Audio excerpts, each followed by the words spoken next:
अच्छा ये बात बा। सब जात के पागल बनाऊंगी पर हाथ के हुके न आऊंगी।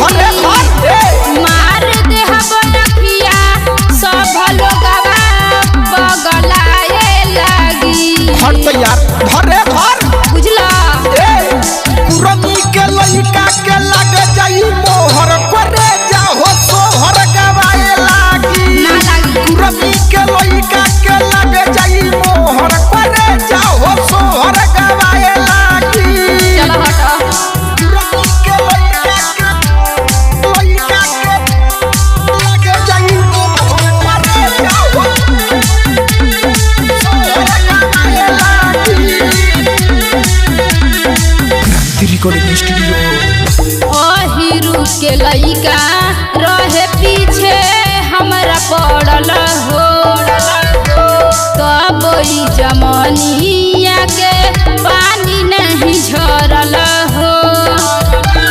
पाला लेके पड़ल सुनो जबन हम कदम गोरी दोसर जाते ना करी अब मोहर लगा दी कोनो हाथ ना धरी। बाड़ रंगदार बाकी तोहरा पर पराए लागी। ना मनी करे सुन कुरमी के लइका के लग जाई मोहर करे जाओ सोहर गवाए लागी। कुरमी के लइका के लग जाई मोहर करे जाओ सोहर गवाए लागी। लग जाई मोहर। आप सुन रहे हैं क्रांति कृष्णा संजना शिवानी की आवाज में। कुरमी के लइका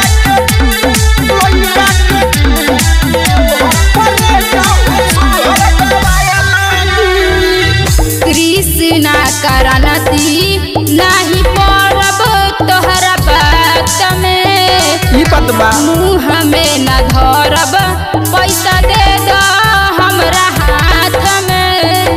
काहे खतरी रे सुन ई जवनिया के जोरनी में जोरन देब हो।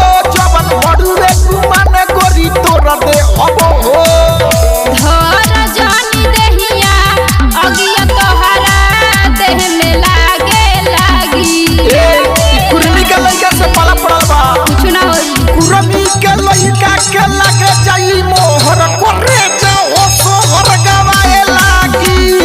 कुरमी के लइका के लग जाई मोहर करे जाओ सोहर गवाए लागी। कहां भागा तरुबाओ क्रांति रिकॉर्डिंग स्टूडियो।